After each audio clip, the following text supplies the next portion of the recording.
नमस्कार। बंकनाल या फिर भंवर गुफ़ा के बारे में इस वीडियो में चर्चा की जाएगी और मैं अपने खुद के पर्सनल अनुभव भी इसमें शेयर करना चाहूँगा। हालाँकि जो लोग ध्यान करते हैं और जिन्हें दृश्य दिखना शुरू हो गए थे, तो अगर वो थोड़ा आगे बढ़ गए होंगे तो उनकी दृष्टि भंवर गुफ़ा या फिर बंकनाल से होते हुए भी ज़रूर गई होगी।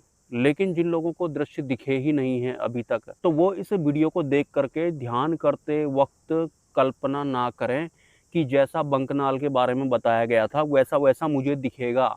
एक्चुअल में अपने अनुभव बताने का सबसे बड़ा नुकसान किसी अन्य साधक को होता है, जिसके साथ वो अनुभव घटित नहीं होता है या फिर वो उस अवस्था में नहीं है, तो वो अनुभव को सुनकर बाद में कल्पना करने लगता है, इमेजिनेशन करने लगता है कि भंवर गुफ़ा ऐसी होती होगी, मैं भी ऐसे जाऊँगा। मतलब वो वास्तविक ध्यान में ना हो कर के, वो थिंकिंग में चले जाएगा, विचारों में बह जाएगा या फिर इमेजिनेशन में वो चला जाएगा।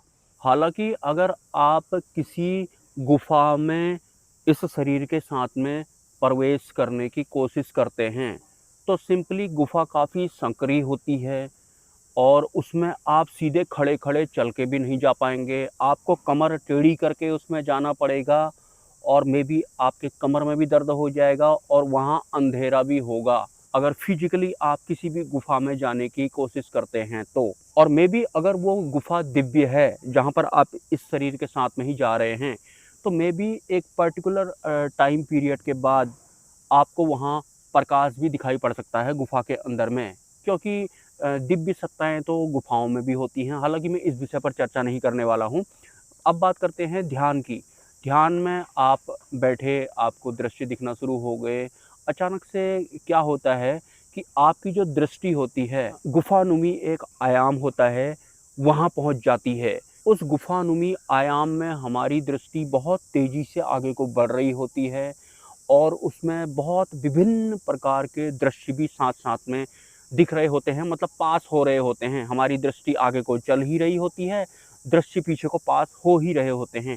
उनमें जो दृश्य पास होते हैं, जो हमें दिखते हैं, उनमें व्हाइट कलर के बादलों जैसी आकृतियाँ दिखेंगी, लेकिन उन बादलों का चेहरा जैसा होगा और आपको तरह-तरह की रिद्धियाँ-सिद्धियाँ दिखाई पड़ेंगी।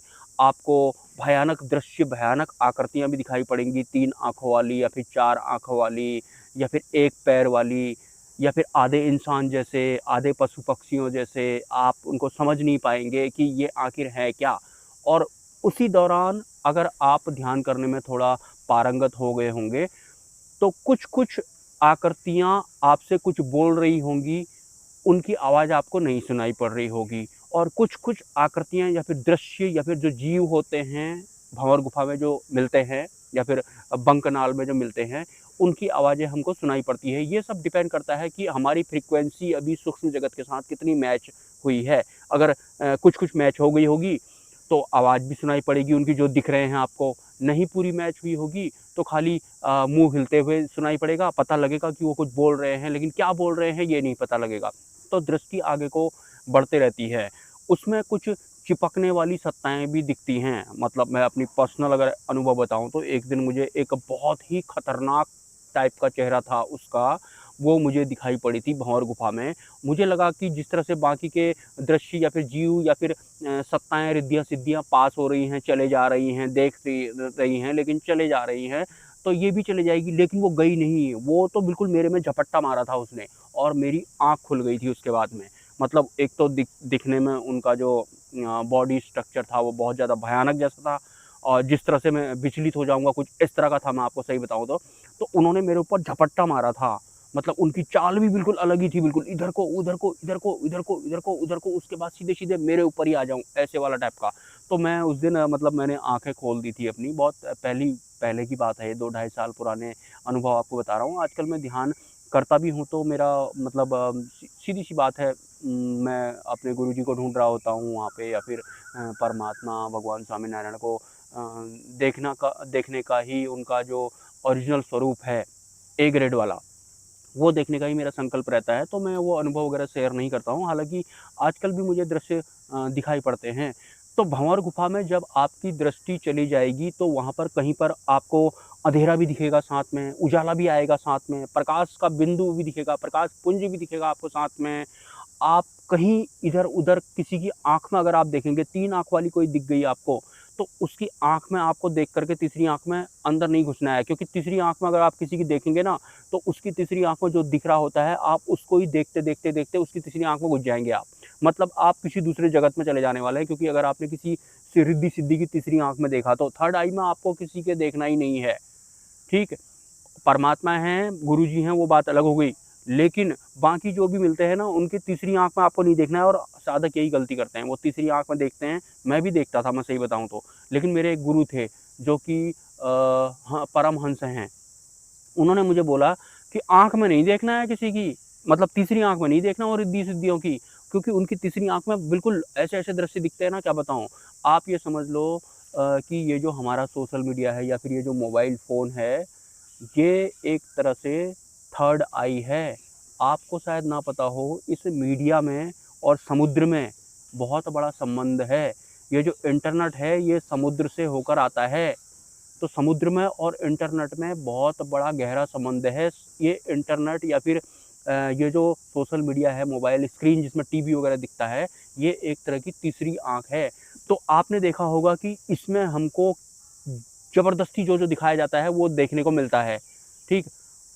हम जो देखना चाहें वो बहुत कम देखने को मिलता है, जो हमको ज़बरदस्ती हमारे सामने थोपा जा रहा है, परोसा जा रहा है, वो हमको ज़्यादा देखने को मिलता है। कुछ एक तरह से ये सेकंड हैंड तीसरी आँख कह सकते हैं आप इसको, ये सोशल मीडिया वगैरह को।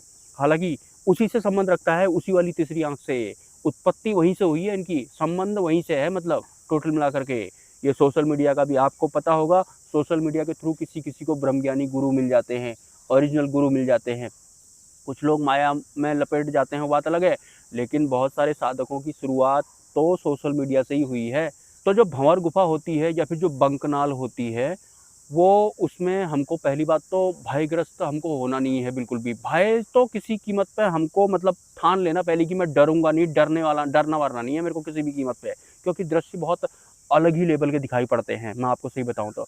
जब मैं भंवर गुफ़ा में मेरी दृष्टि चलती थी, तो उस वक़्त मेरे को उसके बाद अगर मैं शाम को दिया जलाता था, तो मेरे को दिए के आस-पास भी खुली आँखों से जीव या फिर सत्ताएँ दिखना शुरू हो गए थे। मतलब इतने छोटे दिखते थे, इतने छोटे, इतने छोटे, इतने छोटे।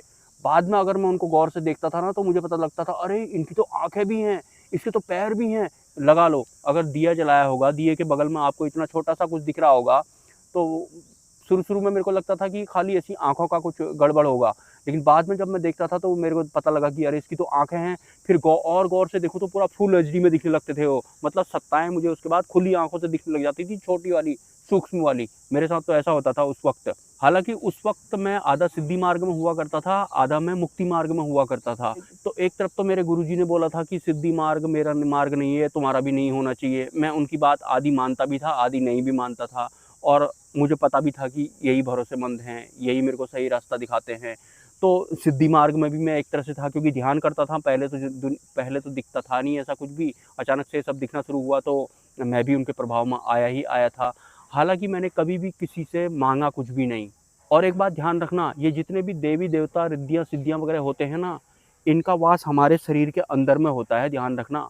आप जिसको चाहे जगा लो, तो नफ़रत भी किसी से आपको करनी नहीं है, और आपको आत्मा के स्तर पर उन सबको समझना है और आगे बढ़ते जाना है। भले ही आप भंवर गुफ़ा से होकर ही क्यों ना जा रहे हों, अटकना कहीं भी नहीं है भंवर गुफ़ा में, बंकनाल में आपको।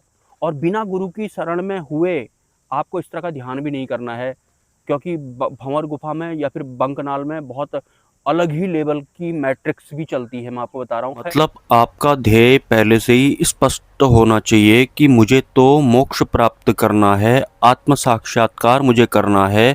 तो भले ही मेरी दृष्टि भंवर गुफा या फिर बंकनाल से होकर ही क्यों ना गुजर रही हो, जहाँ पर मुझे तमाम सूक्ष्म जगत दिखाई दे रहा हो, मुझसे पास हो रहा हो, जिसमें कि नेगेटिव पॉजिटिव सभी तरह की सत्ताएं या फिर सिद्धियाँ रिद्धियाँ वगैरह दिखाई पड़ती हैं, मैं इनके लालच या फिर लपेटे में नहीं आने वाला हूँ। तो साक्षी में रहकर मैं इन सभी दृश्यों को देख भर मात्र रहा हूँ। और उससे भी बड़ी बात, आप पहले से ही किसी उच्च स्तरीय गुरु की शरण में भी होनी चाहिए, जिन्हें कि आपकी स्थिति पता होनी चाहिए।